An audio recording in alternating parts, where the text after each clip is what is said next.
Hi friends, welcome back to கதம் official. இன்றைக்கி நம்ம சேனலில் என்ன பார்க்க போகிறோன்னா கிராமத்து திருக்க கருவாடு குழம்பு எப்படி செய்யறதுன்னு பார்க்க போகிறோம். வாங்க பார்க்கலாம். ஸ்டவ்வில் ஒரு கடாய் வச்சு அது சூடாகணுன்னா 3 டேபிள் ஸ்பூன் நல்லெண்ணெய் சேர்த்துக்கோங்க. அதான் கருவாட்டு குழம்புக்கு நல்லாயிருக்கும்.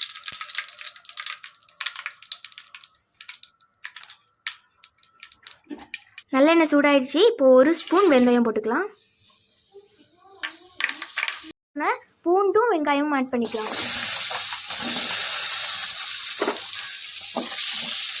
தக்காளி ஆட் பண்ணிக்கலாம். திருக்கு கருவாடையும் நம்ம இதோட ஆட் பண்ணிக்கலாம். எல்லாமே எண்ணெயில் நல்லா வதங்கிடுச்சு. இதோட 2 ஸ்பூன் மிளகாத்தூள், 4 ஸ்பூன் மல்லித்தூள், அப்புறம் தேவையான அளவு உப்பு சேர்த்துக்கலாம். இந்த மசாலாஸும் இந்த எண்ணெயில் நல்லா வதங்கட்டும்.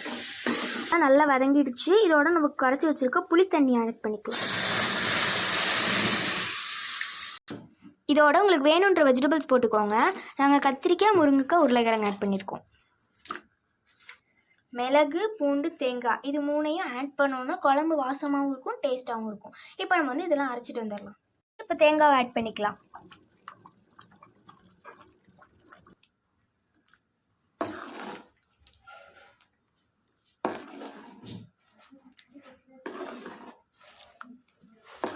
இப்போ குழம்பு ரெடி ஆகிடுச்சு. இப்போ ஸ்டவ் ஆஃப் பண்ணிக்கலாம்.